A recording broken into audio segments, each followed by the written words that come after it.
Blessed Tuesday. Tuesday pa. So, maayong hapon, maayong adlaw kaninyong tanan mga igsoon. So, nga na pud aron pag-share sa pulong sa Ginoo. Salamat sa atong buhi ka Dios nga kanunay siya nagagiya kanato. Naantay i-share nga pila ka verse mga igsoon. Yan ang pulong sa Ginoo diha sa um, Hosea 4:6.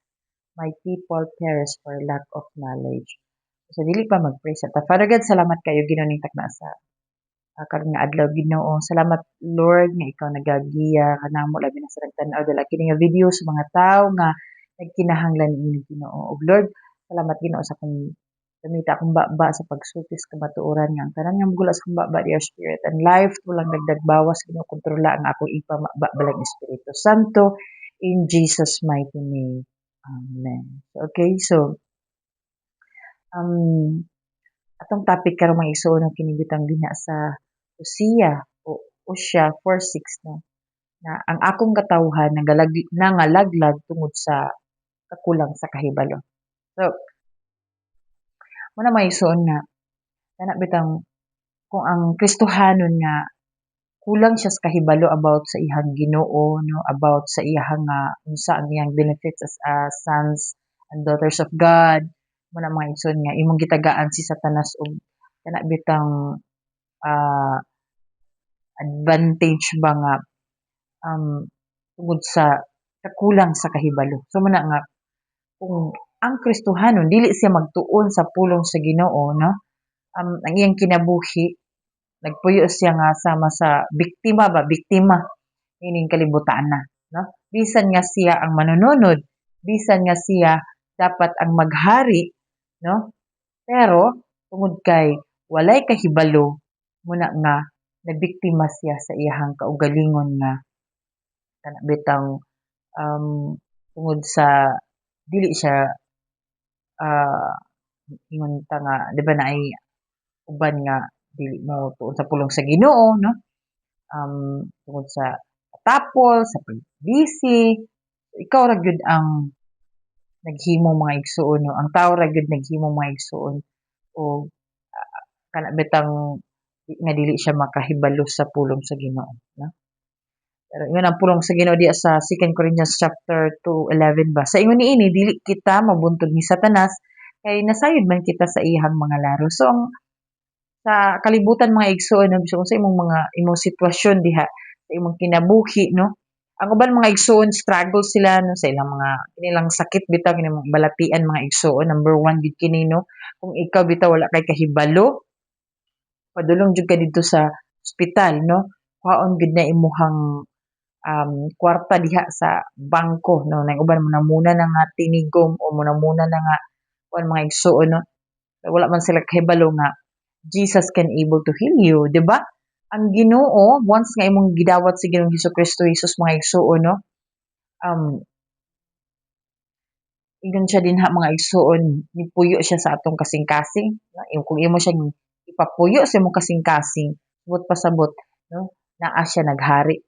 So, imposible kay nga dili niya repairon ang tanan nga mga daot-daot diha sa imong lawas no nga naa kay Dios nga nagpuyo diha sa imong lawas sa imong kasing-kasing no our body is a temple of God ang moguba sa templo sa Dios pagalaglagon sa Dios nga namang naa may sakit no nga namang naa may no actually ang yun ang pulong sa Ginoo kung ugaling makasala ka mo di ba mo na ang uban mga igsoon nga usahay matirahan sila sa mga balatian tungod sa sala. So, ang good news ana mga igsoon is kung ugaling nakasala naa may Dios nga manlalaban nato mga mausi Ginoong Hesukristo Jesus. No mga lang tag pasaylo ug gamiton nato ang authority nga gihatag sa Dios nga ni kanato. Ingon siya diya sa Mark 16:15 di ba nga panlakaw kamo banhawa ang mga patay no ayuha ang mga masakiton imposible kaayo nga suguon ka sa Ginoo nga wala kay gahom gihatag no nga iya gihatag kanato imposible kay nga pakaulawan ta sa atong buhi nga Dios nga uy magsangyaw lugar ka didto no nga kanang ingon nga giayo niya wala gyud na ayo imposible kaayo nga daghan kay nang naayo mga igsuon unya ikaw dili ka maayo. So muna nga magtuon ta sa pulong sa Ginoo, mahibaw-an nato mga igsoon ang mga butang nga espirituhanon. So ingon ba diya, ingon nila sa kuan lagi kuno diya kanang Isaiah bitaw nga espirituhanon danang by his stripe, no, we are healed. Ang Dios mga igsoon, no, si Jesus Christ iyang gigarantiya ang iyang kinabuhi dari para nga luwason ta. But pasabot package na. Luwason giluwas ta niya, giayo-ayohon ta niya, no, tagaan ta niya hayahan nga kinabuhi. Kay dinhi biya sa kalibutan mga igsoon temporary ra biya ta dinhi, di ba? No? Gihimo ning training ground ni siya dinhi, no, daghan mga pagsulay, no? Pero wala nag-ingon ang Ginoo nga ang atong kinabuhi diri nga nang magkalapait ta maglisod ta dinhi ning kalibutana, no, wala, no, nianhi siya aron paghatag kanato sa kinabuhing walay katapusan, nianhi siya aron paghatag kanato og unsa man hayahay nga kinabuhi. Kay ingon diha sa John 10:10, ang kawatan niani aron sa pagpatay, paglaglag, no, pero si Jesus Christ niani diri aron maghatag kanato og kinabuhing walay katapusan. So buot pasabot ang kini dieng mga trahedya sa imong kinabuhi, no, buhat din na ni Satanas, mga sakit, mga unsa pa na din na mga kapobrehon, no, mga kalapait, mga balatian. So kang Satan na siya. So dili na to nga pasanginlan din ang Ginoo nga hala namatay si kuano gikuha na sa Ginoo. Pero ang Ginoo mga igsoon, wala siya ni anhi dinhi aron nga patyon niya ang katong iyahang gipakamatyan, no. Ang yang patyon sa sala, no, patyon sa asa man. Ang uban mga igsoon no nga buak ang ulo, no. Imposible kay ang Ginoo magbuhat ni ana mga igsoon. Kaso lang dili makaproteksyon ang Ginoo tungod sa sala. So unsa may angay natong buhaton? Maghinulsol ta sa atong mga sala, no.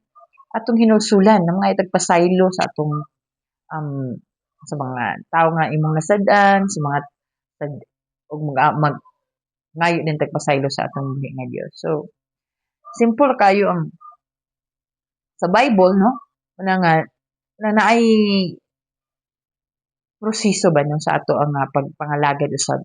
Di man gyud na instant gid nimo mahibaw-an ba yung diretso nga about sa healing kay kasagara mga igsuon no, sa mga kasimbahanan ang uban mga igsuon no, dili kay nila gina practice ang healing, no, kay ang healing man gud mga igsuon no muni siya ang naay mga sin confession ba, no, sugid ka sa imong mga sala kay diha man gud sa Biblia isugid sa imong mga sala aya ka mamaayo. That's the principle of healing.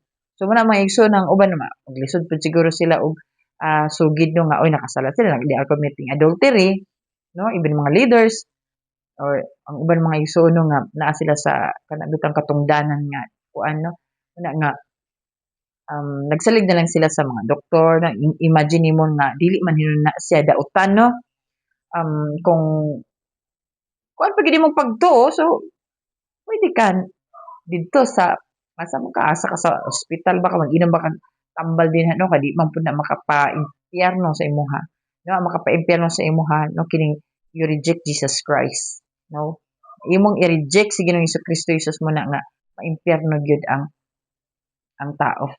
Una may igsoon nga kana bitang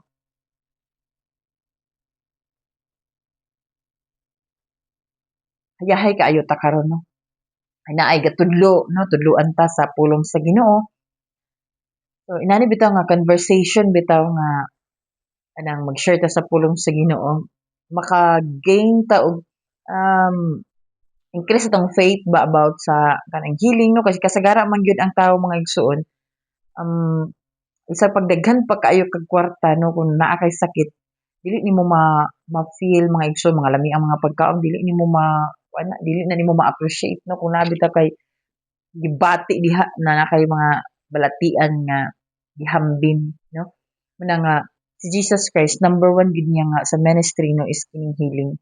Kaso lang kining sa kuan, no, kanang mga sa mga healing mga revival, no, kining pag-confess sa mga sala nauban mga igsoon, no, tama na sadya sa kaluwasan, no, na kalawasan ang healing wala na kay kung kuan mo kag healing so iyagyag na nimo ang tanan nimo nga mga nabuhat nga kalapasan. Ang uban dili sila mo amin ba nga inana bitaw inana ang Dios magpasaylo man, yes magpasaylo man ang Ginoo. So ang iya magong principle niya sa kung imo nang basahon sa James, no, basahon nimo nga isugid, di ba? Isugid nimo kung asa ka nakasala, no? Aya din madto ka sa pangulo, magampo mo, magsinugaray mo sa inyong mga sala. Nya kung dili ka makasugid, so unsa man nimong buhaton na dito ka magpaopera ka or unsa man whatever kahibalo ka igsuon ingon diha sa pulong sa Ginoo diha sa Hebrew chapter um nga ang makapahimuot sa Ginoo mga igsuon no ang kinirag yung adunay pagtuo. So kung ikaw unsa man nga klase nga faith diha imong gina-apply no, faith healing, faith of prosperity, faith of so and so, di ba? Mga igsuon no malipay ang Dios tungod kay ingon man siya no nga bitang pagtuo um ang Dios nung pagtuo no, nga nituo ta nga giayo na ta tungod kay si Jesus Christ nagpakamatay iyahag yung gi kung ano gigarantiya niya iyang kinabuhi diri sa kalibutan para nga kita maluwas, maayo, no? Grabe nga kuan niya ang tao mga igsoon maglisod pa gyud og oo. Tuo sila tuo sila sa kaluwasan pero sa healing murag dili sila hadlok sila. Mao lang unsa naman kami mo mahadlok sila mahadlok sila mga igsoon ba nga "Goy, sa una ra ba ning ang healing na mahadlok sila mga igsoon sa unsay mahitabo sa ilaha nga kinabuhi." Pero ang Biblia mga igsoon ingon diha sa Romans chapter 6:23 nga ang bayad sa pagpakasala mao man gyud ang kamatayon. So mao na nga naay repentance, no? Then motuo dayon ka. Imposible kayo nga kana sa imong sitwasyon dili katabangan sa Ginoo. Amen, no? Ah, ang Dios mga igsoon no, di siya mamakak. Di sa iyang pulong tinuod na iyang pulong. No, dili kanya pasagdan. Yes, na may mga trial sa kinabuhi no, na test ka diha no, na gihatag ah, ni Satan tungod nakasala ang tao no, nataga kuanan siya og sakit no, muna nga tun-an nimo nga unsam din niya ay nani day mga di pasaylo no, paghuman imo din ning rebuke din nimo tong mga sakit no, kay espiritu man ning mga sakit, cancer, diabetic, tanan no, espiritu sa man na din na maisunod, arthritis, TB, cancer, uh, sa unsa nga mga balatian mga igsoon no, muna nga kana siya mga igsoon um, sa ngalan ni Ginoong Kristo Jesus, no? Because God is powerful, the name of Jesus Christ, mga igsoon, you be healed kung mutuo ka, no? Sayon ra kay sa nga tanan nga kining kaluwasan na tuo ko nga naluwas na ko. Pero kung sa healing alanganin pa gyud. Anyways, damay no ay pagtuon, no? Mintras ang tao mga igsoon buhi pa. So naay kung gusto ka ano magtuon sa pulong sa Ginoo with the guidance of the Holy Spirit kay ang pagtuo man gud igsoon bisag kana bitang dili na gyud kayo nga grabe gyud kayo nga pag unsa ni kana bitang pagkuan gid nimo nang dili madala na ang pagtuo mga igsoon sa nang maayo ka mo walid ya, maayo ka mo kuan no, it's an obedience man gud no. Or faith nimo sa Ginoo nga no, ang Ginoo man gyud siya man gyud maigsoon no ang nag-iya sa imong kinabuhi. Siya man gyud ang nagbuhat sa imuha no, sa tibuok kalibutan. Imposible kayo nga dili tayohon sa atong buhi nga Dios. Basta naa kay pagtuo. Muna imong hinaynayon ba muna ingon diha sa Joshua 1:8 mga igsoon nga tun-i no. Meditate the word of God day and night. Si kuan pa si David pa 7 times a day. Sabi na. So muna maigsoon nga salamat sa Ginoo kay ang iyahang pulong no makatuon ta sa iyahang pulong ang mga no pinagi usab sa balang Espiritu Santo. So inana lang maigsoon no atong hisgutan karon no about sa healing. Grasya sa Ginoo kung motuo lang gyud ka brother and sisters in Christ no, you will see the glory of God. You will see the power of God no nga mamuhat mo siya sa ato nga ang kinabuhi. So daghan mga testimony even ni no grasya ra gyud sa Ginoo. Okay. Kung wala ang Ginoo dili wala gyud tay arang mahimo mga igsoon. No? Walay tabang sa Ginoo. Wala. wala gyud tay arang mahimo. So we need God, no? We need the Holy Spirit na mo guide sa ato. Hallelujah. Okay, so Father, thank you sa message karon nga atak naa. Salamat Ginoo nga dala kini nga message Ginoo sa mga tawo nga nagkinahanglan niini.